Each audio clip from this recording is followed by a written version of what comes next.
la regina del carnevale.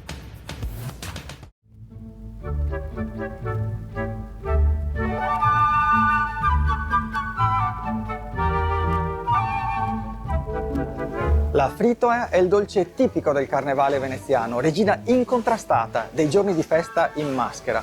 Quella tradizionale è fritta ed è ricca di uvetta e di pinoli, ma può essere anche farcita con zabaione o crema, per fare scorta di zucchero e grassi per i giorni grami della Quaresima. È talmente antica che si narra che perfino Marco Polo ne andasse di otto ed è documentata da tempo immemorabile. La prima ricetta conosciuta risalirebbe alla metà del 300.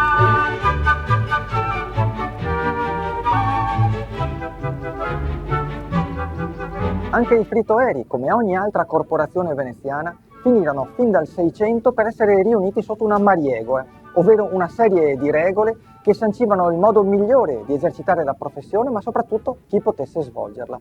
A differenza di oggi, impastavano e friggevano le frittelle direttamente per strada, dando poi una spolverata di zucchero e servendole su grandi piatti di pesce.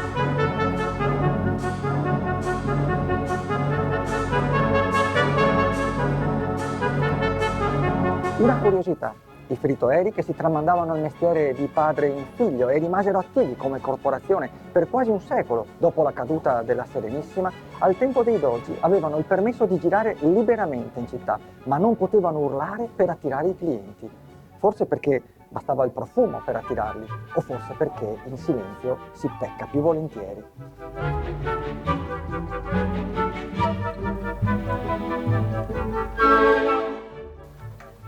Non ci pensi che il carnevale dura solo 3 settimane, ai tempi della Serenissima durava 6 mesi.